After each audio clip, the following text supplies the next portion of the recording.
All right, hello and welcome. It is Thursday, January 11th, and we are going to discuss a few things with our session this afternoon. Starting out with a discussion of some of the submissions from your 2D platformer game composition from last week. So we typically do our peer review and feedback in the first part of our first session of the month, typically a Tuesday, but and because of our holiday break, moving moving class up to start on Wednesday of last week, we made everything due Wednesday of this week, and so you had the opportunity to submit for peer review, and I encourage everybody this week upcoming to submit your composition for review. Hopefully, after seeing a couple of these, it will inspire you to submit your own project. And so, here I have a logic session set up with 3 submissions, and so we will talk our way through each one of these and discuss different aspects of the 2D platformer composition. And then beyond that, we have a couple of new topics to get into about the design and the development of a game music soundtrack, including a couple of different genres to make sure that you're familiar with different types of games and their typical use of music and their style and what maybe an audience might expect from a particular type of game, which can certainly influence the musical direction that you go. So we will start out with a discussion of and peer review of 2D platformer, and then we'll get in the new topics after that. So I will start out with an overview, just kind of looking at all 3 of these currently, and then we'll go through and listen one by one. So you might notice that each track is an individual student submission, and just actually let me, before I get too far, jump over to FSO here real quick and show you, just in case you missed it, here on week 1 and in every week. There is an optional feedback and peer review assignment, and I just took the ones that were submitted, and I've set up the individual WAV files in a logic session here. So each week you have that opportunity, and again, I hope it, after seeing all of this, it encourages you to submit your own work, because not only will the individual, whoever submitted their work, get individualized feedback, and I can talk my way through all of this stuff and point different aspects out. Everybody else gets to see. You get to see everybody else's work, like different approaches, both good things and bad things that you might not have even considered in your own composition, and you see different approaches to it overall. So I think it benefits certainly the individual submitting it, but everybody else, and getting a view of all of the different approaches that could be taken for this type of project. All right, so we have 3 submissions here. You can see over here we have different columns. All the way over the right here we have our main loops. We have 3 main loops, and these are 8 bars each. The main loops are, we will start out by listening to the main loops because they are going to be the majority of the soundtrack that you will hear during gameplay.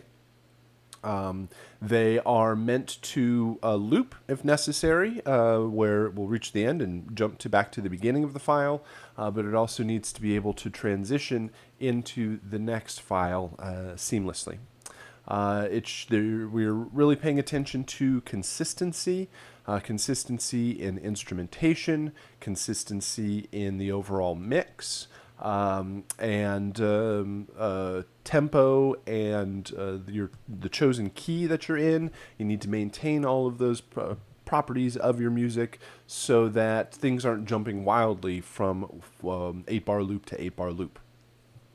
So we need to, while there's so many elements that are the same from one to the next, we're also looking for some compositional variation over the course of each one of these 8-bar loops. So instrumentation will be the same, key, tempo, time signature, the fact that they're all 8-bar loops, but the aspects that will be unique is the actual composition itself. So mostly that comes from your melodic lead. A strong melody will create a lot of development and variation over these different cues, plus changes in the harmonic progression, bass line, drum patterns, slight variations in the development of the music will prevent repetition. We want to watch out for repeating themes or phrases over the course of these cues, and we want to create as much variation as possible while keeping compositionally, while keeping the basic parameters consistent across all three files. So looking at these, they look like they're set up and ready to go. They extend all the way through to the end of the file. They should loop just fine. At least visually, they look like they're ready to go. This one might be a little bit lower in volume overall. You definitely have to watch out for any sort of clipping or overloading, and a lot of that obviously comes from actually listening to the music. At some point, you will want to put your music files either in your sound design session or your sound effects files, the bounced files, back in your music session. Or just create a brand new session and put all of your bounced files in there, both music and sound effects, and listen to them together so that you get a sense if anything is much louder than the other files. So you want to do any balancing to make sure that levels are consistent in the mix, so that that's best done in your DAW. You can make tweaks later on when you're actually putting the music into the game using Wise, but you're going to get a lot better control overall in your DAW. So that's definitely something to consider. Over here, these are our intro files. These are 2-bar loops. You got to watch out on these three here. There are gaps at the end of each one of these files. Looks like they were bounced a lot longer than the actual music consisted of. So you're just going to want to chop these down or probably rebounce them, or else this is what will happen. It will play the intro file, and then there will be a long bit of silence before the music file actually starts. So you're always going to want to bounce the intros so that they can seamlessly transition and jump into any one of the main loops. These two seem to be set up correctly. Visually, they look like they're ready to go. We'll take a listen to them here in just a bit. And then the endings. First and foremost, the endings need to end. They need to eventually reach silence before getting cut off by the end of the file. Things like this is good, but getting cut off at the end like this is bad. So you're going to want to either write the music so that it ends before the 2 bars, or maybe put an artificial fade so that anything that might sustain and get cut off fades to silence. So it looks like these two are good. Oops. Yeah, those two are good, but this one gets cut off. These look like they all reach silence. This looks like it's pretty close.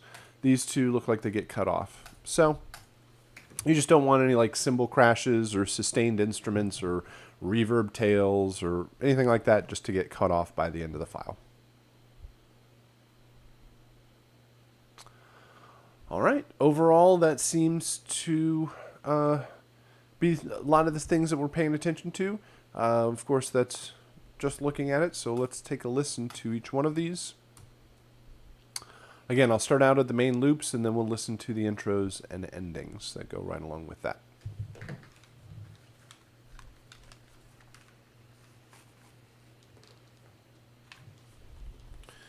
All right, let me see that this is set up correctly. All right, looks like it's good.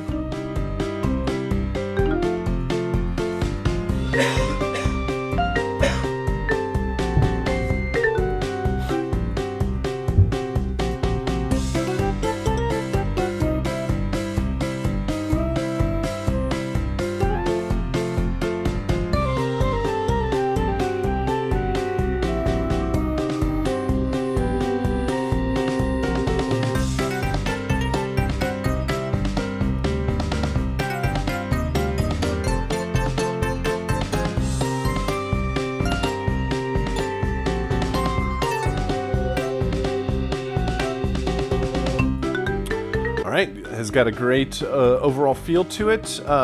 Fits nicely with the pacing of the game, rhythmically, and I like the bounce to it overall. It's got very much of a Simpsons kind of feel to it with all the dissonance and diminished chords and whatnot. So speaking to the dissonance, it works really well as you kind of move in and out of something that's strictly in a major kind of key or feel, and then throwing all the accidentals in there. I think it works better in the faster, more staccato phrases where they're just kind of thrown in there to kind of jostle things around. There are some points where you, in each one of the cues, that you kind of sustain on some of those kind of bad notes, and it does kind of throw the feel off a little bit more. So, and I'll point out what I'm hearing in each one of these, but I think it works very well, but you have to watch out for sitting on one of those notes too long. So this all works through here. Like it goes to a nice major feel there, but like sustaining in the second half here, this one works better. But kind of holding some of those bad notes through here in the second half. So watch how you're kind of sliding in and out of those dissonant notes. I do like that the lead instrumentation changes.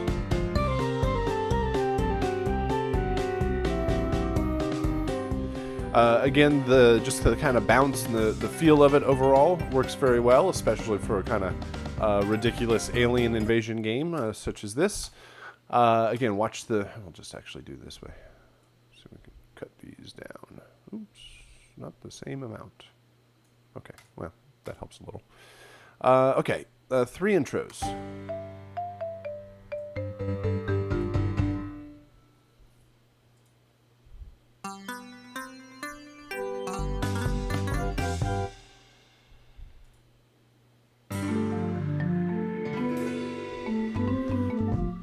Very cool. So each one of them has a definite kind of style to it, or your choice of instrumentation in each. While individually they work very well, my concern would be, let's see, which one they're intended to connect to. So it sounds like with the marimba in this one, it's meant to connect to main loop 1. And I think this is mainly just comes from the instrumentation. Here you got the harpsichord, or some sort of plucked lead line, or hammered, I guess. So this one, this main loop 3 feels like it goes to intro 2. This has the marimba and the piano in there. So just watch out for the consistency of the instrumentation. I like that I like that you're using the instrumentation from the main loops. but you have to make sure that it's generic enough that it's going to work in any one of the three main loops as it transitions. 3 endings. Oops, those aren't endings.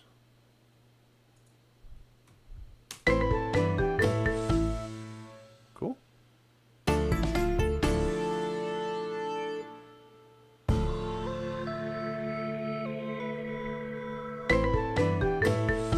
All right, I think the first 2 work because of having the drums in there. The drum, I mean, I guess there's a drum hit at the beginning, but using a bar here of the endings to actually resolve the percussion, and before you hit on that final note and chord, same here, helps things resolve a little bit cleaner. This ending feels like it stops the music a bit too suddenly.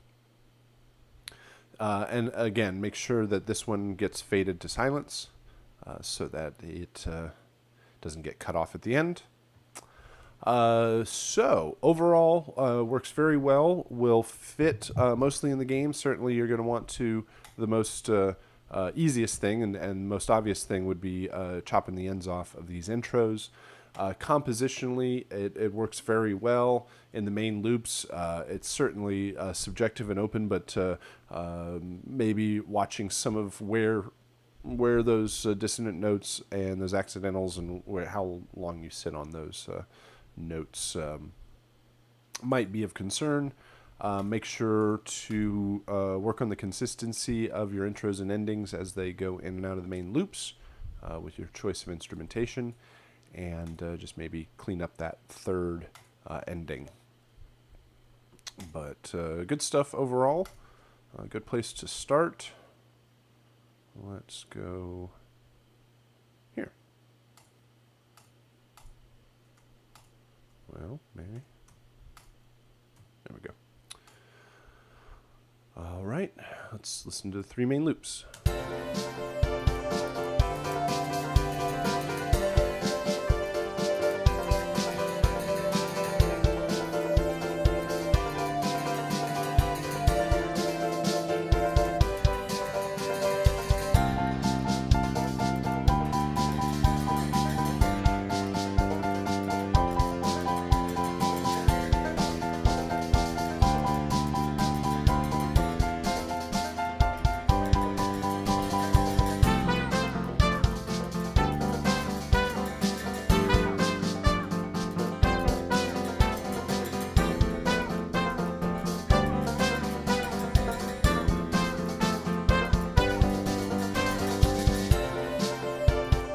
All right. First thing to watch out for is the rhythmic and dissonance. Some of the drums and the percussion in the background doesn't keep a really solid. I mean, the kick and snare are pretty solid on there, but there's some other percussion in the background that kind of gets off, and then watch the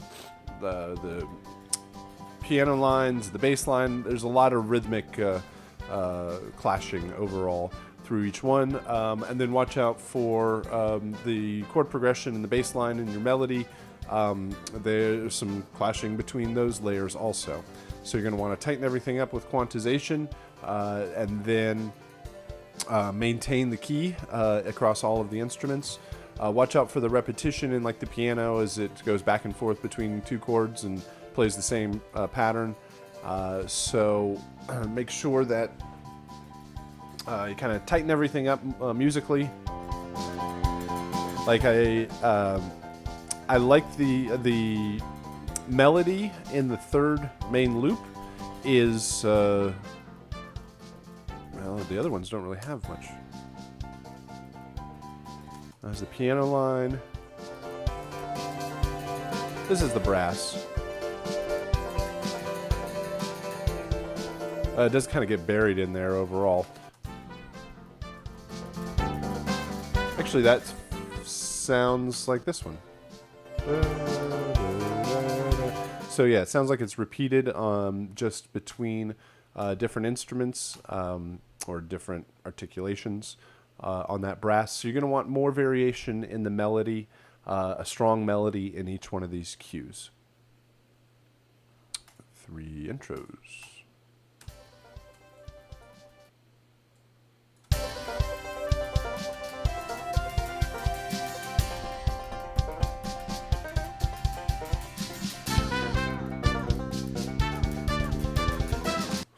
Is there a banjo?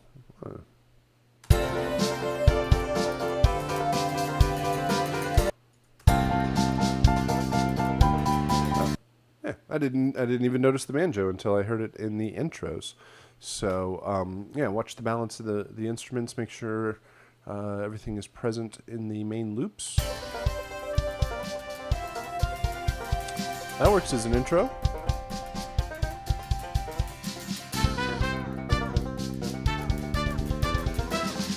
Yeah, so I like 1 and 3. Provides a little bit more build-up, just kind of having those that lead brass go in an upward direction. 3 endings.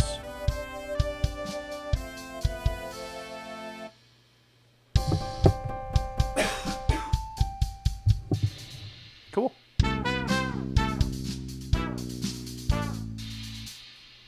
Cool. Everything ends nicely. Make sure, let's see that last little cymbal crash. Yeah, watch out. Just put a little fade at the end of there because even the cymbal crash sustains out and gets cut off. So watch out for things like in ending 3, that lead brass is much louder than any of the other instrumentation in the other ones. Like here, where he's where the brass is kind of much stronger overall. It's actually lower in volume, and this these kind of drops, the little falls in the brass there would not actually be that much louder than when they're playing at full bore like that. So yeah, just watch out for the balance of the instrumentation. I think that the intros and endings work with a stronger kind of rhythm and melody and kind of direction to them. The main loops still, they feel kind of inconsistent in their rhythm and the dissonance between the different melodic layers. Very cool. And let's go to our third one here.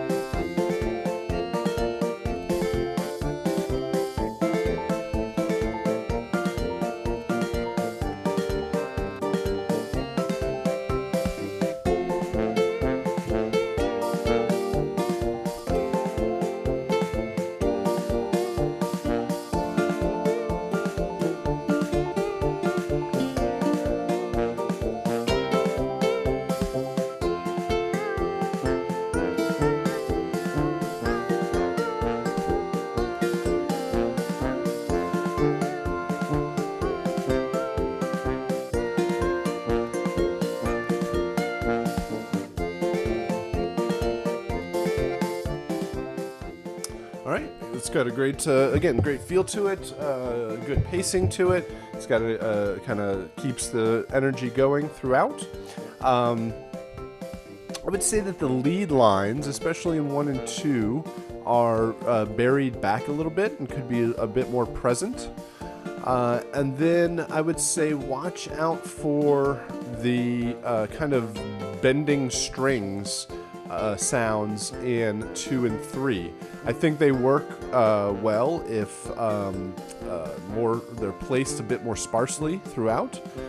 It helps that since it's like a sample and it's inside it's a digital instrument, that it quickly gets to the pitch. But every once in a while, it kind of makes it feel like it goes out of tune, which I guess is kind of the point of the kind of bends in the strings, but maybe not so frequently overall through these, because it just kind of especially that first note when that first note hit. And the other issue is that the accordion in here is like rock solid on the pitch. And so when you jump over to here, especially that first note was like really out of tune. And it wasn't even by then that I realized that it's actually like bending all over the place. So, like, I think you can keep the lines, like what you're actually compositionally writing melodically there, works very well. I don't know if that's just in the velocity that you hit it, or if you're using the pitch wheel. So let's kind of space that out a little bit more. Bring out the lead instruments in the mix, and intros.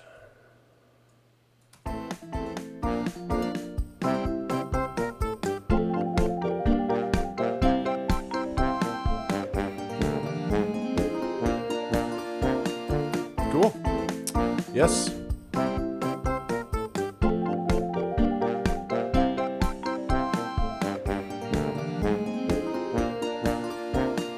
Yeah, they all go in an upward direction. The rhythm kind of subdivides a little bit, or they're like 1, 2, ba-da-da-da-da.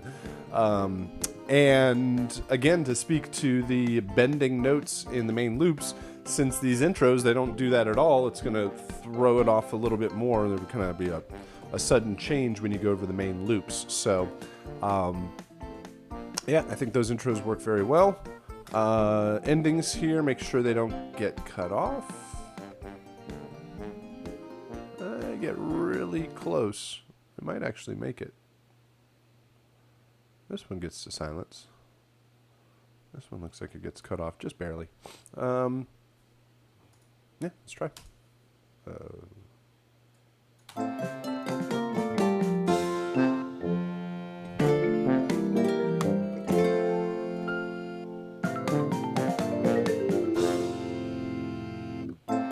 Let's see, let me space those out.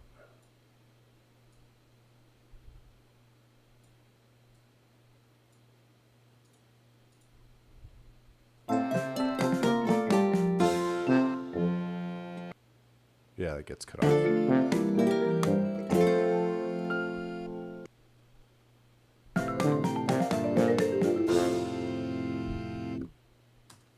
All right, so yeah, just probably bounce them again and add a little bit of extra silence to make sure they get all the way there, and which is perfectly fine in the endings. The music needs to end in 2 bars, but if you need a little bit of extra room in the audio files, it works only in the endings because they don't directly connect to anything else.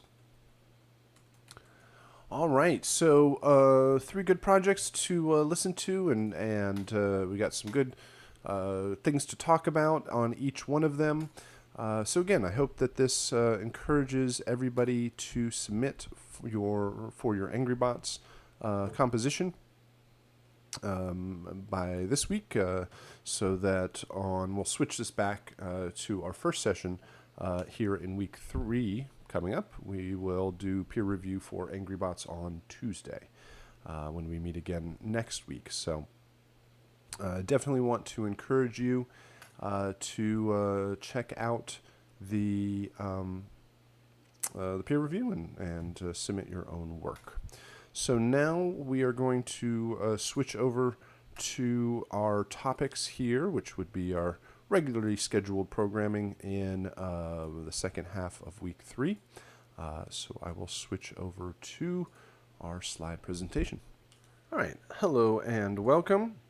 We are in the second half of week 2 here, and our topic for this afternoon will be a discussion of the design and genres of game music. We will talk about some of the tools that are necessary when starting out a new game project, what sort of media and documentation and ideas can the game developer provide to you as the game composer, what sort of information can you get your hands on to start out the project, what do you as the composer bring to the table, and just some of the ideas in the design and starting out in the development of a game. And then towards the second half, we will talk about different game genres. We will talk about their expectations of the music. What does the audience expect in a game soundtrack? What sort of norms are out there? And then certainly it gives you all sorts of expectations, and then maybe new directions to go to change those expectations. So if somebody came to you and said, hey, I would like you to do a puzzle game or a kids game or a driving game or a fighting game or an action game or a open world first person shooter or a multiplayer online game, what does all of that mean, and what might be some of the expectations that the game developer and the audience have for a soundtrack like that. So let's get into it, starting out with the design of a game music soundtrack. So when you are hired on to a new project, there is typically a period of research and interviews and discussions and design meetings that you have with the client as you initially figure out what is this music soundtrack or what this game is going to be. So let's say that you've already gone through the period where the developer, you've gone through interviews and you go through you provide portfolio and demo work, and you talk about your skills and your credits and what you might intend for a project like this, and you discuss rates, and you get all of the basics figured out, and somebody comes along and says, yes, we would like to hire you. We've discussed it amongst our team, and we love your music, and we think that you have great ideas and could probably bring a lot to this project. So you get a handshake and you sign a contract, and you're off and ready to start a game project. And then, so where do you start? What sort of things do you begin with? What things can you expect from the client team as they start? What sort of things can they expect from you moving forward? So often, if there is typically an experienced game team will hire their music composer early on in the process, even before there is a game that has been developed, or much of a game that has been developed, where it is just a period of exploration and, again, research of what this game project will be. And so you are writing music in different styles, different genres, with different instrumentation, and trying to narrow down what exactly this game could sound like. So you figure out how are you going to create all of this music. Is it just going to be you in your studio with your computer? Everything is inside the box. Are you going to have some sort of hybrid where most of it is sample libraries, but you bring in a few live musicians for emphasis? Or is it going to be fully recorded all the way up to a full orchestra? So what approach are you going to take with the game soundtrack? Is there any particular time period or style or particular expectation of music that already might exist? So you figure out the instrumentation, the production process. You might start writing music just to explore different creative ideas. You might write, well, often what are known as writing suites of music in a particular style or character, or you might write for particular emotional aspects of the game, whether it's give me a 15-minute long piece of music that kind of goes in between danger and stealth and winning and losing and action and suspense and love and comment, like whatever is necessary in the emotional context of the game. You might write for a couple of different styles or approaches for that. You might write for characters, you might write for locations, or big story plot points. And these are just large sweeps of the brush to figure out what the soundtrack could be. And in a period of days or weeks, you narrow down to a pretty good impression of what the soundtrack will be. And often that's given over to the game team to inspire their art. And then they may go off for weeks or months to go make a lot of this game. So they say, okay, we'll call you back in 4 months when we have much more of the game developed and you can really start digging into the project. And so either you're working on other projects or, more than likely, yes, you can't not be working on anything, but you're working on other projects and you are doing research and preparation for this upcoming project. So here are some of the media and documentation that you can get your hands on when you start out a project. Most stories start out in text form. They are design discussions. They are emails back and forth. They're things scribbled on the back of a napkin. Eventually they turn into written documentation of the story, which might turn into scripts.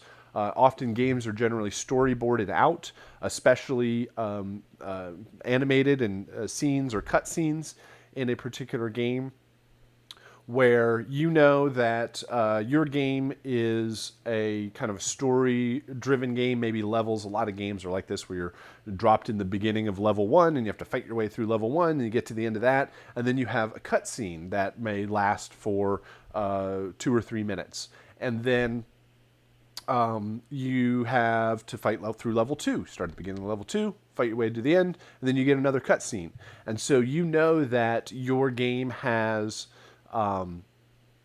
15 levels in it, and each one of them is going to have a 2 to 3 minute long cutscene. So let's say each one of them's 3 minutes.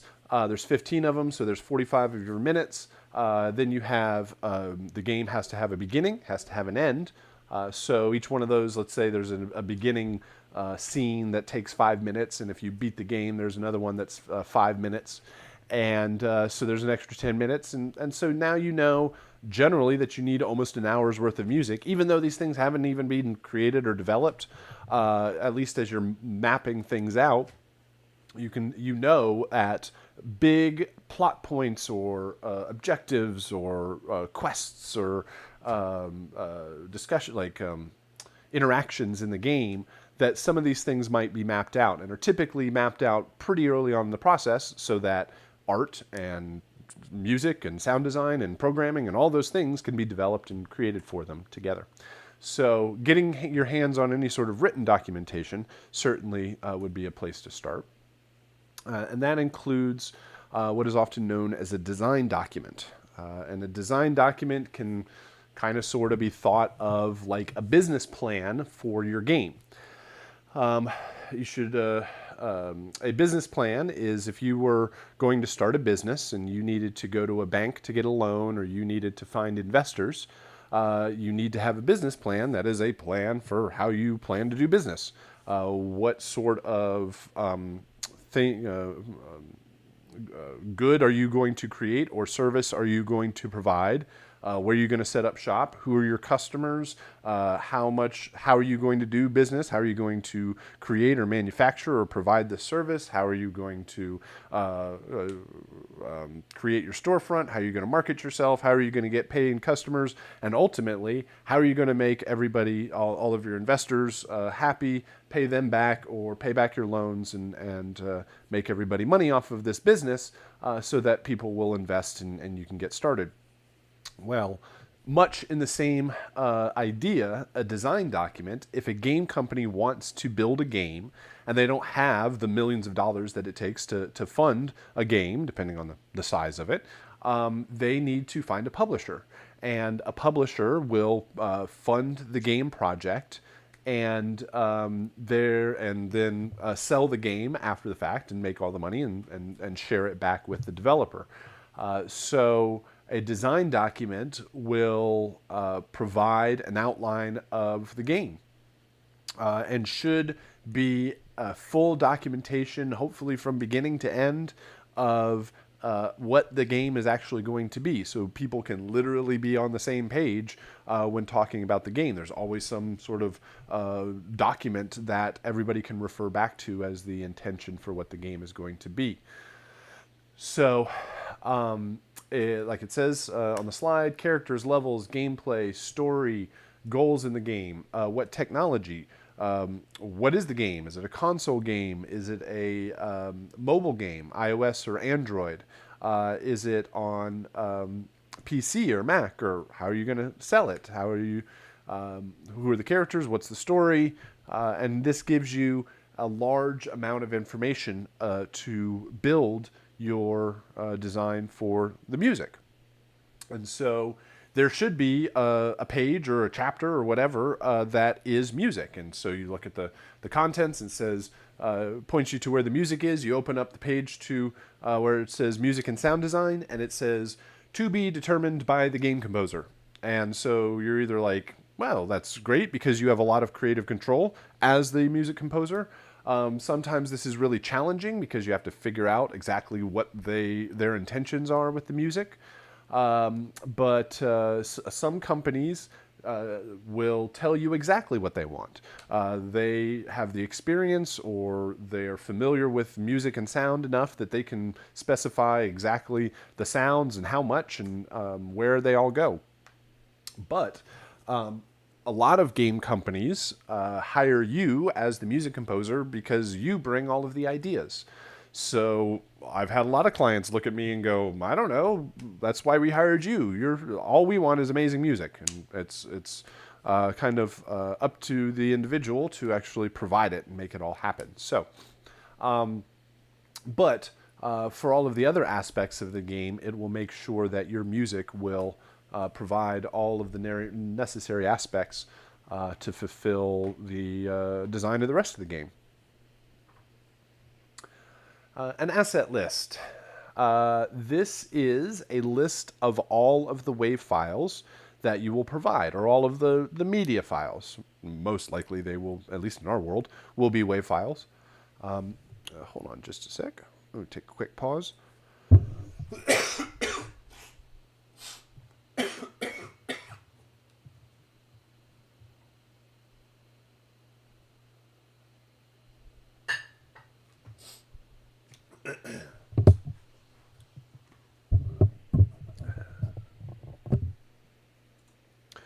So, an asset list is a very important tool to track the progress of the game, of all of the assets, and really helps in two capacities. One is the technical specifications of all the files, so that it lists exactly the files that you will be delivering, what they're named, what their format is, sample rate, bit depth, whether they're going to loop or not. And that allows you to go off to your DAW and create and bounce all of these files out and format them in a very particular way. And it allows the programmers to go off. They don't know anything about the music, and they go into the code and make sure that all of the files are named, or they're going to be using all of the files that you are providing. You don't have to know anything about the programming. You just know that if you bounce all of these files out in the correct format, that it's going to work. And then everybody comes back later on, and you provide the files, and they put it into the game, and it should all work because you are all basing this off of the same documentation. So there's the technical specifications of it. It's also very good for tracking the work and getting paid off of it. It is a dedicated and pre-specified list of the exact sounds that you will create. So when you sign a contract or at some point in the process, it can be determined that I will provide these 100 sounds that are listed and 2 hours worth of music for X amount of money, whatever you negotiated and agreed on. And then later on in the project, when the game gets bigger, or the scope or gets smaller, or the scope changes in general, which games are notorious for doing, they'll say, oh, we just invented 5 new levels and 4 new characters for each one of those levels. So you're going to go ahead and make all of those sounds too, right? And you will point back to the asset list and say, no, I'm going to create these 100 sounds and 2 hours worth of music. If you need more sounds or more music, then that's fine. I can certainly provide all of that, but we'll just kind of prorate out the contract to to account for whatever the new music and sound effects are. So it is a dedicated list that everybody can point back to and say, you're going to create all these files. It goes the other way. If you were going to provide 100 sounds and they only used 90 of them or 75 of them for whatever reason, then that's okay. They'll still pay you for all 100 sounds as it was agreed upon at the beginning of the process, because you did all the work. You created all of those sounds. It's on them if they only chose to use 75 of them, right? So it is a useful tool, both technically and in the business sense, to kind of track the work that is being done. Concept art. Any art that you can get your hands on to see what a character looks like, to see what the world looks like, to inspire your music. It's just going to make the process easier. Somebody could talk to you all day long about what something's going to look like, but once you actually see it or see it moving around in the game, makes it just all the more easy. Doesn't mean that that's always available. Depends on where you are in the process. Certainly, it's important to know that when you're working on the soundtrack to the game most likely doesn't exist, at least certainly not in its final form by any means. It's being created just as much as the music's being created. So getting your hands on art, getting your hands on animations, like drawn out concept 2D art, or whether it's fully rendered 3D models and animation and all that sort of stuff, makes your job a whole lot easier. So what often happens is typically something's been drawn before the music exists. And it all depends on the schedule and the type of team overall and who's involved. But very quickly, art comes into existence. And often they'll send you art to inspire your music. Then you'll write some music. They'll send your music over to the artists to inspire their art, which will create more art, which will inspire more music. And it's a wonderful feedback loop on both sides. So as early and as much as visuals that you can get your hands on will make your creative juices flow a bit easier. Then eventually there will be an actual working version of the game, or at least a working version of part of the game. It might not be the entire game. And our game projects through this month, 2D Platformer and Angry Bots, these are very indicative of the types of projects that you would get in process or in development, where it's not the full game, but it's one level or one area of a much larger game that you can get a sense of what it's supposed to be like. So you do not start writing the beginning of the game at the beginning of the project and work in any sort of sequential way to the end of the project. It very much does not really work out that way. You don't start on day one of the project and say, okay, I'm going to write for the main menu, and then I'm going to write for level 1, and then I'm going to write level 2 all the way to the end until I write the ending music, and I'll be done. Like I said earlier, you're often writing just linear pieces of music that aren't specifically for any part of the game. They might be in the context of emotion or character or story or location, but they're not like plugged in anywhere yet. So you often go back to previous compositions and start pulling out chunks of those, or repurposing them to actually fit in the game. So they might send you and say, "Hey, here's level 5. Go ahead and write some music for it." And that's, let's say, 2D platformer. The level that you're playing, let's say that's like halfway through the game.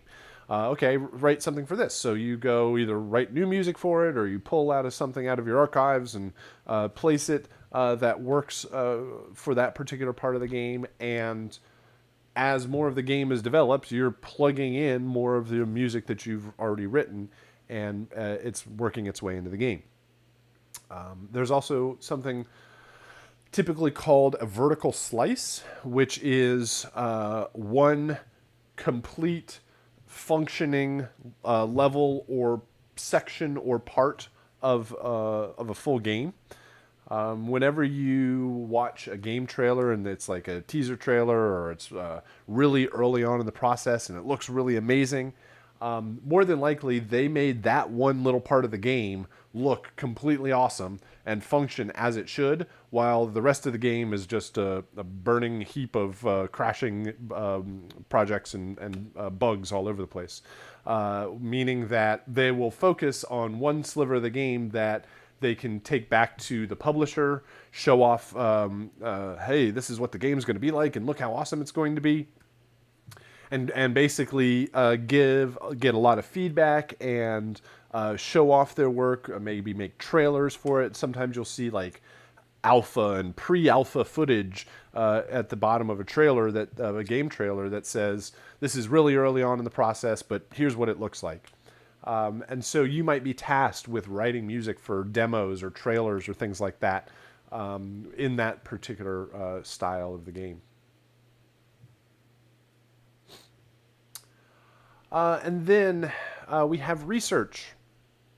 I mentioned early on in the month that doing your research is extremely important for all aspects of the games. First off would be game research, which means playing video games and listening to them and understanding a particular style, understanding a particular type of game or design decision, or get familiar with the game soundtracks. So if they say, "Hey, have you ever played this game, or do you understand, know who this character is, or do you hear that soundtrack that happened?" You have familiarity with it. I know a lot of game developers or game like music composers, sound designers that have a stack of games that they're ready to play. Once they get through with their project, they'll spend some time just going off and playing other games to really research what's going on out there in the industry. Also doing your music research. If they are the soundtrack for a game requires music from a particular time period or culture or instrumentation or, I don't know, style or any variable, you have to be familiar with it. So that means if they say that we want something in a punk rock, folk, techno, gospel, EDM kind of style, and you just have to like, okay, figure out what all of these different things together mean. And one of the best examples, there was a game out there called Brutal Legend that had Jack Black as a roadie, and the entire soundtrack was heavy metal. And I went to a presentation by the audio director, and she said that it was incredibly fun doing the research and just going through iTunes and buying all sorts of different 80s metal albums to get a sense of what the music for the soundtrack could be.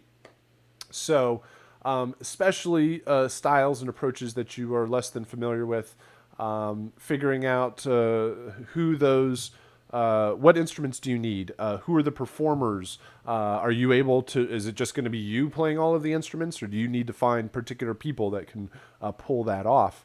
It's doing your research ahead of time so you can just kind of walk right into the soundtrack and be very familiar with its overall process. And lastly, story research, also very important. Same sort of thing, where a lot of games are not just set in boring old normal times. They're set off in fantastical worlds or periods of history, or again, different parts of the world, different parts of different cultures. If you're not familiar with a particular archetype or trope of a story, if they're most movies, books, and music is based off of previous works of fiction and storytelling through the ages. So this just means being up on your industry and culture as a whole, reading books, listening to music, watching movies, playing video games, doing your research to work in the industry that you are participating in. It just so happens that it's not all that difficult to enjoy playing games and listening to music and watching movies and reading books. So just make sure that you do your research so that you can be familiar with whatever your client throws your direction. Sound palette. Again, this goes to finding the sound of your game. How, I think I mentioned a lot of this, but how are you going to produce the music? Again, is it just going to be you? Are you hiring specific musicians? Do you have to find those instruments? Is it a particular style that you are, that you're less than familiar with, and you need to find particular performers that specialize in that genre or that particular instrument? Do you need to acquire tools? Do you need to acquire software tools, or do you need to acquire instruments or studio time, or make friends with local musicians so that you can have access to the talent that you need? This comes through experience. It comes through working on multiple projects. Typically early on, you kind of fumble your way through all of this. You'll make do with what you have. You will. One of the best things is to rent your gear before you buy it. If you need things in a studio, or you need particular technology or instruments, I always try as best as I can to not purchase anything unless I know that I'm directly going to make more money off of it than my investment, right? So if something costs $300 or $500, I don't want to just pay for that out of pocket.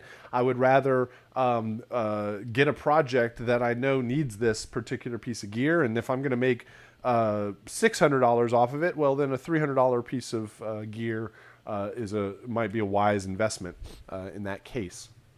So, figuring out what your tools are. This is a reason that a lot of game companies will hire external composers and sound designers, is because they bring their studio to the table. It's not a real cheap investment for a game company to throw tens of thousands of dollars into a acoustic recording space with microphones and speakers and a brand new computer that can run all of the audio gear that's necessary. A lot of it is the acoustic space. Like, most game studios are in an office, so unless they want your zombie screams leaking into the hallway or the water cooler talk leaking into your recordings, they have to build a pretty serious acoustic space. And so a music composer or an audio recordist will have these tools that they've kind of acquired over time. You're very smart in your business to reinvest a portion of your income back in the business, buying gear and buying instruments and just working on your toolbox as a whole. So, but figure out what this means. Often I budget for a little bit of a buffer in the cost of a project to make sure that I have the tools that I need, and then also kind of a safety buffer where I don't want to charge exactly what I think it's going to be, because that assumes that everything works out 100% every single time, and it's not going to. So over time, you start budgeting in 10 or 15 or 20% just for issues overall that might come in, because gear breaks and people flake out and all sorts of things can happen. So budgeting these costs into the overall project becomes quite necessary. All right, so those are some of the design tools, asset lists, design documents, doing your research, figuring out your toolbox of what is necessary to get the job done. So once you have done your preparation, now you start needing to figure out, where is all the music going to go? How much music do I need, and where does it all end up? So when budgeting a project, knowing the type of game it is and the expectations of that particular style of game, and being able to kind of figure out the timeline of the game, and so you know how much music you might need to budget into the entire project. So here are some common locations. These are more, again, like the timeline, the general progression of the game where you might find music. First, I think I already mentioned cinematics and cutscenes. These are the animations in between the action of the game that reveal more story. Typically, there's an intro cutscene or intro movie that plays for a little while, reveals the beginnings of the story and the characters. And these little cutscenes are often rewards for successfully completing and continuing through the different parts of the game. So some games don't have them at all. Some games are heavily reliant on these cutscenes. But if you know, they're often very comfortable places for composers, because they're just like they're linear stories, or they're linear productions. They're just like movies or little short clips that you post to.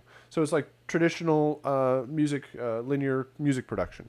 And so it's not the interactive loop-based different music switching in and out. So it can be a familiar place, and if you can add up all the different cutscenes that add into the movie, you know that you've got an hour or two just of animations and cutscenes. You can start just knocking out a big chunk of that as you go along. One drawback is these typically don't come in till pretty late in the process, because they're heavily based off of story, and you want to make sure that all the story elements are knocked out and finalized before they start making any of these. Then there's often motion capture and animation, and then sound and music is often last in that chain, or late in that chain. So it's great to get an idea of what these things are going to be early on and get a count of them. But it's also good to understand that they typically don't roll in until quite late in the process. So an element of these cutscenes are intros and endings. These are typically the bigger, more grandiose versions of these, especially the intros. Intros often become like little demos of the game also. Tell the story. Everybody knows that people who play the game, 100% of those folks are going to watch the intro, but only a certain percentage of them are going to make it to the ending. So a lot of effort and sort of creative focus are put into the intros. And then endings sometimes are notoriously known for not coming through with the payoff at the end. Like in Mario there, all the way going back to the earlier games, your quest is over, we present you a new quest. They just start over and do it all over again. But you have to leave a little bit of extra for those endings and those intros. But it's certainly an important part to count for the games. Games are more than likely going to have those beginnings and end sequences. Then you have the in-game gameplay. And this becomes the most difficult aspect for a game composer. Because once you put a controller into the hands of the into the hands of the player, all bets are off, and you don't really know what's going to happen. Generally, you know how they're supposed to progress through the game, but you really don't know how and when how and when they're actually going to do any of this stuff.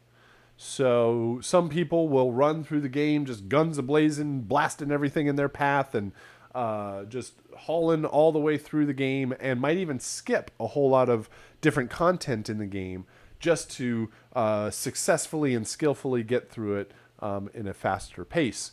Other folks are going to be knocking into walls for long periods of time and frustrated and can't find the next secret or can't find the next part of the game. And so they don't want your music to repeat over and over and over and over again. So it becomes a challenge to figure out how exactly the music will progress. And this is going to be custom for every single game. Every game play is different. Now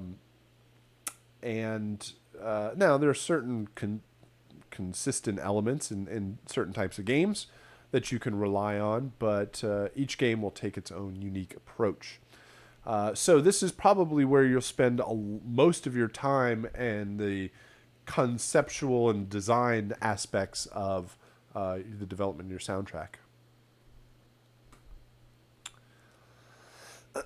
Second to the actual gameplay, a player is going to be in a menu somewhere.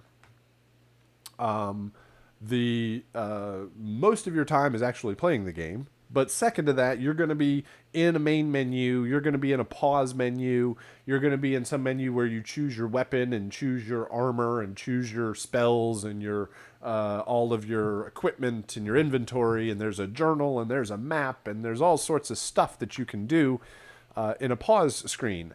Some or often it actually pauses the outside world or the game world.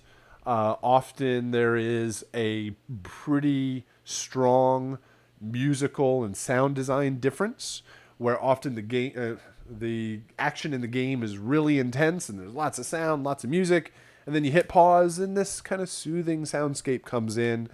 You're safe for that period of time. You're just kind of wandering through the menus. And so the menus have often a strong and different kind of sound aesthetic to them. Menus are often a good place for game, sort of entry-level game composers, sound designers to get some work done.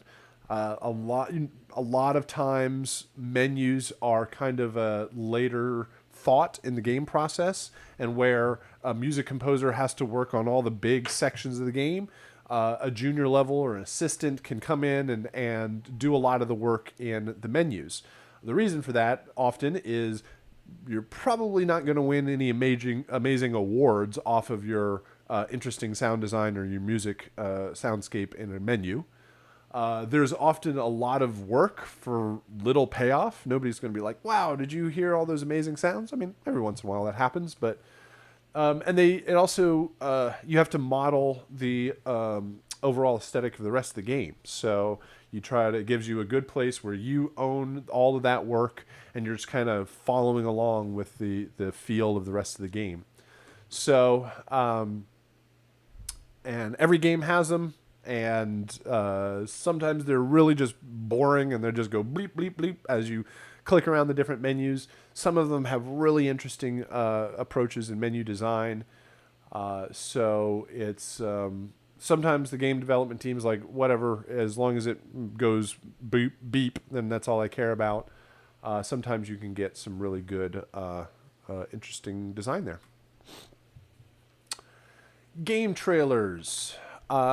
Game trailers are often done like movie trailers, where they are done at a separate trailer house or post house, where the music for a game trailer isn't actually created by the game composer. It might be a library piece of music that doesn't actually show up anywhere else in the game. Just like a movie trailer is often the way it's often done. In the smaller, more independent market, then a lot of times the whole team is kind of tasked to create the trailers. People go in and play the game and show off really cool stuff. You are asked to create music for the trailer, or they just use the music that's already in the game. But when thinking about game trailers, it gives the opportunity to consider all of the other aspects, other ways that your music is being used. So, most often, the game company wants 100% buyout of the music for the game. They will approach with more money so that they retain all rights and licenses to the music. They have complete control over it. It cannot be used in anywhere else because they don't want their main game theme to show up in another game or in a movie or a commercial somewhere.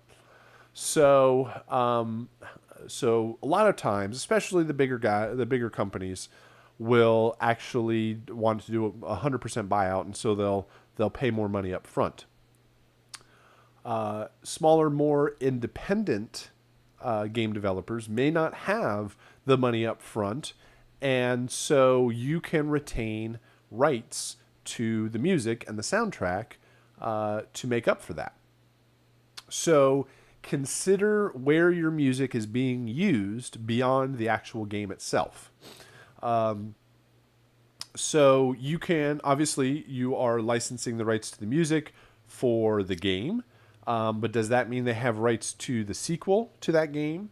Do they have rights to the mobile version of that game? Can they use it in their game trailers? Can they use it in their advertising? Can they use it on games that are on different platforms and different consoles? Can they use it internationally? Can they use it on their website? There's all sorts of different avenues for your music to go. And if they don't procure all of those rights and pay for them up front, then you can do things like, all right, you can license the music for your game. You can use it in perpetuity for that game project. Maybe it's a smaller game company and they want to make a mobile game, iOS and Android. So I give you rights to use it for those mobile platforms. And if then the game becomes successful and then they want to move it over to the Xbox or the PlayStation or the Switch, or then they'll have to pay you for that. They become more successful. They've made more money off of this. They want to expand the reach of their game so they can then license the rights to another platform. If you can retain the rights to sell the soundtrack. So they retain the rights for the game and you retain the rights for the game soundtrack. You can sell it separately and make 100% of the profits off of that. So just consider how your music is being used. Typically, it's 100% buyout, but over time, you will, and these are a lot of the reasons why you screw yourself over enough in contracts and you hire a lawyer. You screw yourself over with clients enough and you hire an agent. Typically, those things don't come straight out of the gate. You work your way up to that, having the funds to pay for those folks, but they will protect your interests in a lot better way and just allow you to focus on the composition itself. Right. So, that was different locations in the game itself, game timeline, like the beginning of the game, during gameplay, the end of the game, menus, trailers, all the different aspects of how your music kind of can be placed through the game. The next topic here, game music themes, are not directly tied to any one location in the game or any one part of the game is probably a better way of saying it.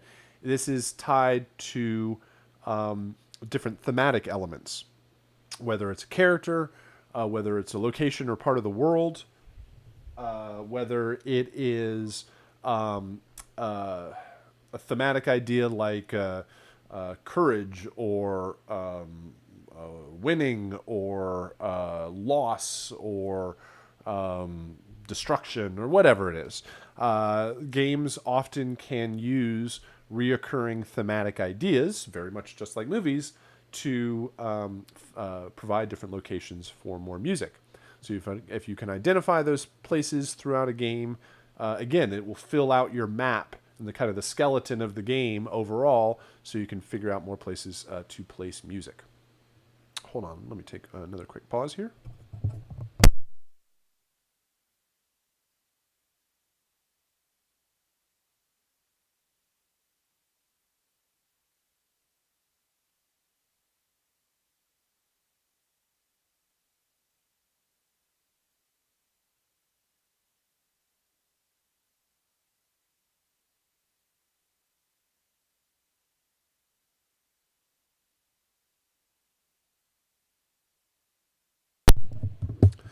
All right. So this first one here is called The Main Theme. And the main theme is the musical theme that is most connected to that game. Oftentimes, this comes from the main menu or when you first turn on the game, because every single time they play that game, they hear that theme. It becomes just ingrained in the player's brain in connection to that game. They hear it over and over again. It often informs musical choices in the rest of the game. It'll be a reoccurring theme. It will provide what's sometimes known as musical constants. It will establish things like choices of instrumentation, melodic ideas, the overall production of the music and its overall kind of thematic ideas. So it will create the initial context for the game to reside in, and then expand it with later parts of the game. You often don't start with or very much set out to write a main theme. It often presents itself over time. So it can become a piece of music that is constantly referred back to, that everybody will come back and say, yep, that piece of music really references the overall style and approach that we want with our music.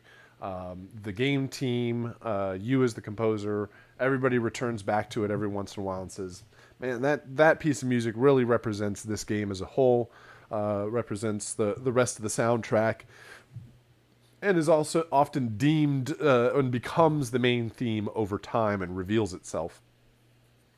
So it provides the context of the overall approach to the music, and kind of gives the player an expectation of what they will hear later on. Leitmotif. This is a very common concept through music production. The study of music, it goes back to ballet and opera, and the stage and the theater, through movies, television, and even into games. It is a melodic theme that is associated with typically some noun of some sort, a person, place, thing, idea, concept. It can be almost anything in the game. And it is often a reoccurring thematic idea that happens whenever that character shows up on screen, whenever you enter that particular location. Darth Vader would be a very classic example of this, where you hear the Imperial March every single time Darth Vader shows up. It doesn't mean that Darth Vader hears it in his own world, but it is there for the audience to provide a kind of a reoccurring context for how the music will be handled through the game. This includes characters.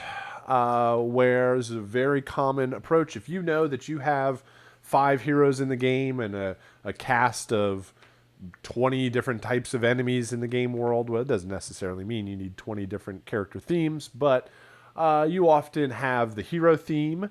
You have the whoever, if you're saving the town, or if you're saving the princess, or saving a family member, or like often you are the hero that has to solve the thing that happened to the people or that person or whatever it is. And so there is the hero, there's the people or the person in distress, there is the villain, there are the different characters that you encounter through the game world. Often, like down here at the bottom, we have level boss or shopkeeper. A lot of times, you get to the end of a particular level, and there's a big bad guy, a boss that you have to defeat to go on to the next part of the game. And they often have a progressing musical soundtrack or progressing musical theme that is attached to them as you fight that boss. Sometimes they can switch it on you, so you feel like everything's happy and in major key and it's all positive, and then oh no, that person is actually a bad character, and da da da, it switches, the music all turns all dastardly, and very easily you can portray a lot of this stuff with the music. Level themes. Games often have music attached to different parts of the world. As your character enters that particular part of the world, they will hear that particular part of the music. Games, especially in the earlier era of games, they were heavily based off of levels. They still are. There are what is known as an open world kind of setting where games are located. Music is located in different parts of the world. Like in a lot of fantasy games, you go into a cave and there's an evil monster in that cave, or you go to the safe town and it's really soft, gentle, happy townspeople music. And you go, I don't know when you're going to go to that evil cave, but I know once you get there, I'm going to have evil cave music. Or you have to fight your way through level 1 and you hear level 1 music, or you fight your way to level 20 and you hear level 20 music. Super Mario Brothers was good with this. There were pieces of music, whether you were above ground or whether you were underground, or if you were under the water, or if you were in Bowser's Castle, you would hear that corresponding piece of music. Fighting games, Mortal Kombat, Tekken, all of these are classic examples of music that only existed in a particular level, right? A particular character had a music theme, and you only heard that music theme when you were in that world fighting that character in that level or whatever it was. So all sorts of different approaches. But if you know what types of characters you have, how many levels you have, or what parts of the world there are, and you know what sort of thematic ideas or story or objective or quests, you can really start mapping out what is necessary for the overall amount of music and the overall progression of the music through the game. All right. And so that finishes out our first large topic of game music design. Again, what are some of the tools? What are some of the documentation, the information that you can get your hands on to get started on a project, figure out how much music you need, and where does it all go in the game. So now we'll switch over to different genres of games. Very much like different genres of music out there, they have their expectations about their audience, from their audience, what style of music, what is the overall reason for the music and intention of the music and how is it produced and what is the kind of traditional instrumentation.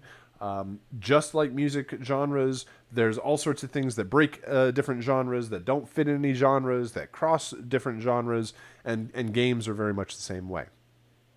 So, but we are going to take this as generic as possible and just try to discuss what are some of the expectations of these large genres of games. So, if a client hires you for a particular style of game, you have an understanding of what it might entail. All right, so I am going to take a quick pause here again, and I will come back in just a moment.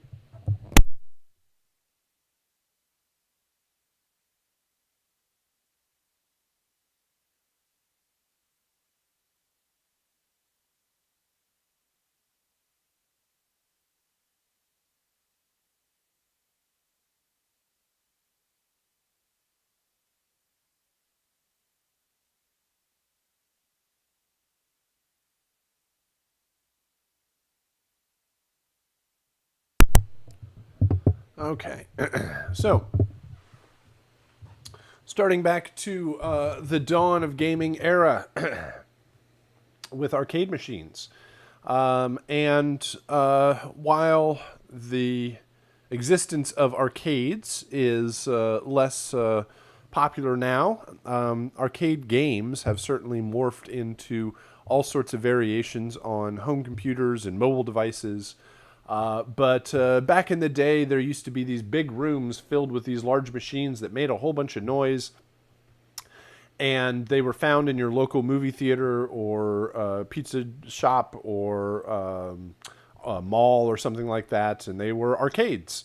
And you went in there with your pocket full of quarters and played all sorts of different types of games, and they were typically very short gaming experiences. And hard also, so that they would you'd get 3 lives, and they'd try to eat through your quarters as fast as possible, so that you'd keep you entertained and have you thrown in more quarters. They'd have an attract mode if they just sat there doing nothing. It would make a whole bunch of beeps and play music and try to attract your attention over to play them. And they were very successful for quite a while until they realized that, instead of taking your quarter one at a time, you could just bring in $200 or $300 worth of quarters and buy home gaming console. And home consoles and PCs and computer gaming became much more popular as technology improved. Certainly arcades and arcade machines still exist, but the gaming industry as a whole has moved on. But descendant from these style of games, one very common type of game are platformer games, going all the way back to classics like Pac-Man and Super Mario Brothers and Donkey Kong and Tetris and these platform games. I guess Tetris would be a different kind of. These are more kind of arcadey, puzzle-based games also.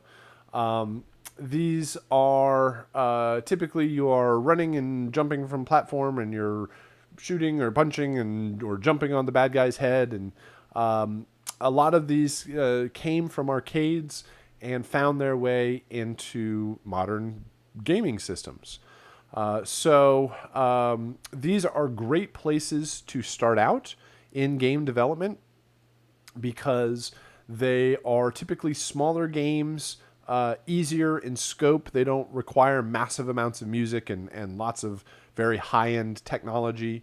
A lot of smaller game developers kind of cut their teeth on these smaller games overall. They can still be massively successful, especially in a mobile game market. And I've kind of spread this genre even pretty wide, a pretty wide net to include casual games, mobile games, puzzle games, kids games, games that you don't have to spend hours and hours and hours playing. You can sit down or bring out your phone for a few minutes, play a couple of rounds of something, and then be done with it. It doesn't take a lot of time or effort. And so the requirements for these games are often a bit lighter overall. Sports games. There is a large, huge popularity of sports games out there. The number one selling game every single year, the most popular game always is FIFA Soccer, probably because it is the most popular sport in the world. And so sports games are heavily dominated by EA Sports, which does Madden and PGA Tour and NBA Jam and, well, I guess NBA 2K. The basketball is about the only place where EA Sports does not dominate. But this also includes racing games, extreme sports kind of games.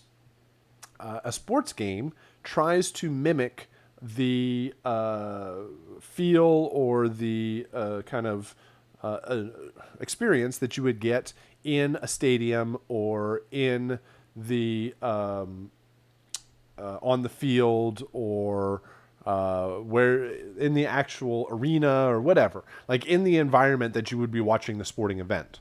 So you will hear music that you would hear piped over the loudspeakers. A lot of it is licensed popular music. There's very little custom recorded music or composed music for these games.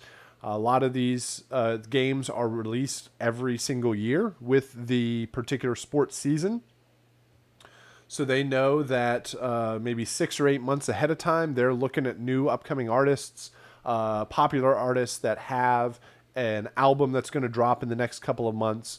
The artist gets massive amounts of publicity from it or exposure because people are playing the game and their music is constantly coming up. And the game gets a whole bunch of really cool music and artists to go along with it. And so you're not often going to be hired as a music composer for a sports game, but a lot of these companies will go to established or up-and-coming popular artists and request rights to use their music in the game. The next one here, action games. These are often at the other end of the scale in size and budget and intense amount of music that's needed and work that's needed. These games are often at the bigger end of the scale in amount of money that's invested into them. They often make lots of money back on top of that. They are require huge amounts of music and sound design. Excuse me. And this is typically not the place where you start out. This is where a lot of people ultimately aspire to, but you might come in as a junior or an assistant level, but these game companies are going for big named, often like pulled from Hollywood style talent, where they are creating massive soundtracks, typically with a full orchestral recording. And the games come in two flavors, what are known as single-player games and multiplayer games. There's very little music in a multiplayer game except for, or especially during the actual gameplay, so that you don't, most players, for a tactical advantage, they don't want to be distracted by the music. So often that's not there. You'll hear it in menus and when you win or lose or scoreboards or things like that. But in a single-player game, which is also often a narrative-driven, kind of story-driven experience, they have huge needs for music. And where a movie might be 2 hours or a long movie might be 3 hours, these games can easily last 10, 20, 30, or 40 hours. Doesn't mean that there's 40 hours worth of music, but it's repurposed in all sorts of different ways to make it unique. So these are big budgets, big risk involved in it. That's why they're getting well-known, very established talent to work on these types of projects. Still in the same realm of size and scale and budget and intensity are adventure games. These have their history based off in fantasy games. They take their lineage from Dungeons and Dragons all the way through Legend of Zelda kind of games, up through World of Warcraft, and more modern varieties like Skyrim or Dragon's Age or The Witcher, or all of these types of what are often known as open world games. Lots of exploration. You don't have to progress through the story in any sort of predetermined way, where in the previous slide, action games are often very linear. You start at level 1, you fight your way through, you get to the end, they reveal some more story, and then you keep going. But in adventure games, you don't go from A to B to C all the way to Z. You might start at point M, and then you wander off to P, and then you wander back to G, and then you go all the way to X, and then you wander back to Q, and you have really no there's really no predetermined path that the composer can follow. So instead of music that's based off of like a story and a timeline, a progression, instead it's often based off of location. Where you are in the game world will determine the music that you hear. Are you in the forest? Are you in the Arctic? Are you in the desert? Are you swimming in the water or in the ocean or something like that? Or if you're in proximity, how close are you to something? How close are you to the bad guys? Or are you in danger? Those sorts of things where your location in the game world will determine. Because I don't know when you're going to get there, but I know once you're there, you're going to hear the correct piece of music. Over here, I talked about fantasy games. Over here, Rockstar games are very, very good at this. Grand Theft Auto, even though it's not a fantasy game, it's very much an open world game, very popular. Sometimes they're known as sandbox games because you can kind of go off and do whatever you want. Red Dead Redemption is basically Grand Theft Auto in the Wild West. Very open and lots of room for exploration. Multiplayer games, extremely popular. They are kind of the other side of a single player game, where a single player game is very narrative and story driven. Multiplayer games often give you a world and two teams go at it and fight each other to the death, and you get points and you get levels, and you level up and you get more more powerful characters and weapons and all sorts of stuff, and it's human versus human, and so it provides a very unique context for all of the audio, because in most games that aren't multiplayer, all of the sounds are just for you, the player playing the game. But in a multiplayer game, all of the sounds are for everybody playing the game. In a single player game, you don't have to care that the computer doesn't hear any of the sounds. But in a multiplayer game, that gunshot or that footstep or that line of dialogue has to be heard by anybody that's involved playing that level. So it provides some really unique aspects for the sound design. Things like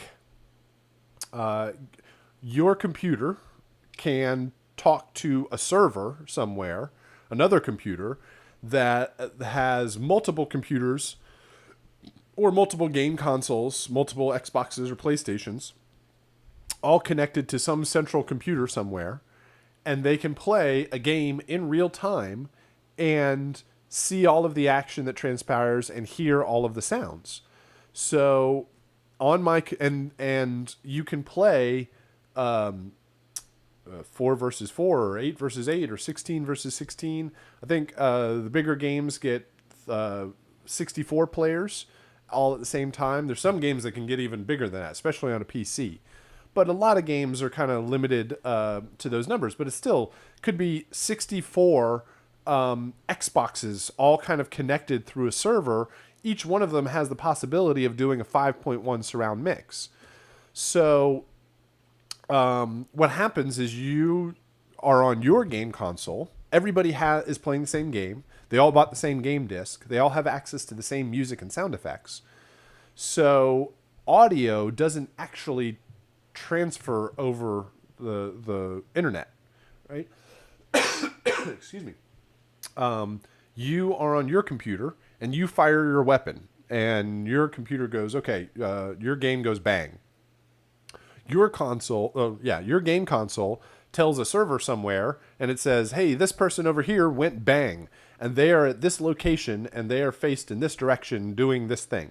And then that server tells everybody else, hey, this character over here on this game console went bang. And if they're within a range that they could hear that sound, then their console plays a bang at that location. It can get very complex. There's a lot of brain-bending understanding of what's happening in the game. But from the music side of things, there isn't a lot of music during gameplay. So you have to find there's less of a need for music overall, especially with some of the other game genres out there.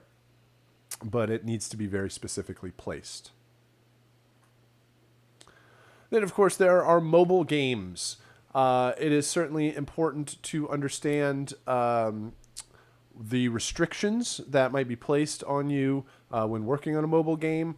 I sort of consider that working on a game that's going to end up on an iOS device, a smartphone, or a tablet, or an Android device, it's kind of like working on games like about 10 years or so in technology, right? Phones are by no means as powerful as a game console or as a computer. They're closing the gap all the time and very quickly. I don't know that, they may not ever be fully at the same par because computers will always get faster, mobile devices will always get faster. But it's pretty impressive. It's only really been about a little more than a decade since the original iPhone has been released, and it's amazing to see what the technology has already done in these mobile devices. So you have to understand the restrictions in your resources. You're not going to have as powerful as a processor. You're not going to have as much RAM, which is a big deal. Storage, games can get pretty big, but it's not an endless amount of storage. It's certainly not as much as you get on a DVD or you might download on a computer. So there are those limitations. You don't have endless amounts of space for all of your music. And there are limitations in playback. You have to understand that a lot of times maybe people won't be listening to the sound at all because they're on a busy train or something. Or they're just listening through their earbuds. You may not want a whole bunch of low-end bass in your mix for your game because the little speaker on the side of the device is just going to not be able to handle it. So understanding what the platform you are developing for, being able to reduce your overall file size helps this, especially music files. Music files are some of the biggest, fattest files on a game in a game because they're just large, high-resolution files. So consider the platform that you're ultimately building for. And lastly, here in sort of forward-facing, kind of thinking about where games can be going.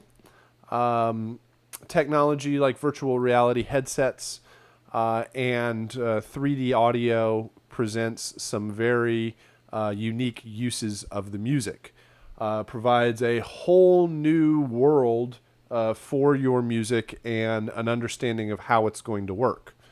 Where up until this point, for every movie and game that you've ever played, you are the human, the person sitting on your couch or sitting in a movie theater seat watching the movie or watching the game on screen, and you're just the audience to what's happening, and all the music and sound effects are there for your entertainment.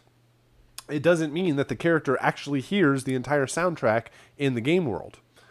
But with VR, you put on the headset and you basically take the role of the main character. You are the character. You're looking through their eyes. You have their hands or their controls. And so it creates a different a different facet for the music overall. Again, going back to Darth Vader, if you put on a VR helmet and you become Darth Vader, does that mean you're going to hear the Imperial March as you go and wreck shop on a destroyer or anything like that? Maybe yes, maybe no. Man, I certainly would love to have a theme music follow me around in real life, but it doesn't necessarily make that much sense. So since you are the character, it provides a much different context. Do you hear the music at all? Is it positioned in the world? Like when you turn your head, does the music still stay in its place? Or is it like a pair of headphones where you turn and it turns with you? Excuse me. So this is a whole new world for sound and development. It's still very much right now has the chicken and the egg problem where it's not getting a lot of support because there's not a lot of people that have invested in it. It's still expensive. The technology has to come down in price. But there'll be more games as there is more of an audience out there. It is, especially from the audio point of view, it is an amazing piece of technology. Basically what they've done is you've had screens for a while. It's funny, they're like, hey, and we invented these virtual reality devices that you stick on your face and you look around and it sounds like you're actually there. And audio people are like, yeah, that's amazing because we've had these devices that you put on your ears and you look around and it feels like you're actually there. It's called headphones. We've had them for a long time. But the main thing is they've introduced head tracking. So it knows where you are looking as you are looking around in these virtual reality devices, and it can track accordingly. So sounds can move and you can get closer and farther away from different sounds. It provides a whole new world for this technology, and it just shows that they keep pushing the technology farther and farther, all the way back from arcade games, made these huge boxes and filled rooms with all these arcade machines, and then they made them small enough that they put them in a console, and then they made them small enough that they put them in a phone, and then they connected them to this new thing called the internet, and they had multiplayer games, and now they have virtual reality devices. This is one of the more fascinating parts of the industry that I enjoy is the technology keeps moving forward. It provides a lot of opportunity for folks just getting into the industry because the technology changes. You can't sit still on one sort of idea. So there's a lot of new directions to explore with all of this stuff, both music and sound effects and all aspects of audio production. So please let me know if you have any questions. I'll stick around for a few at the end of the session.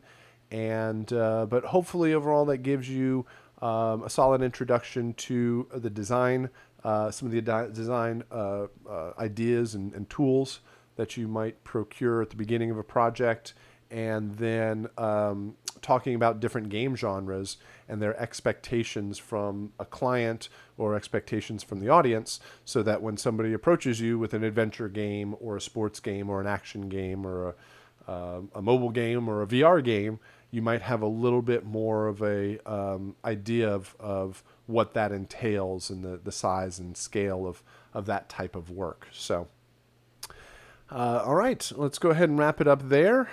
Please let me know if you have any questions, and we'll see you again next time. Thanks a lot.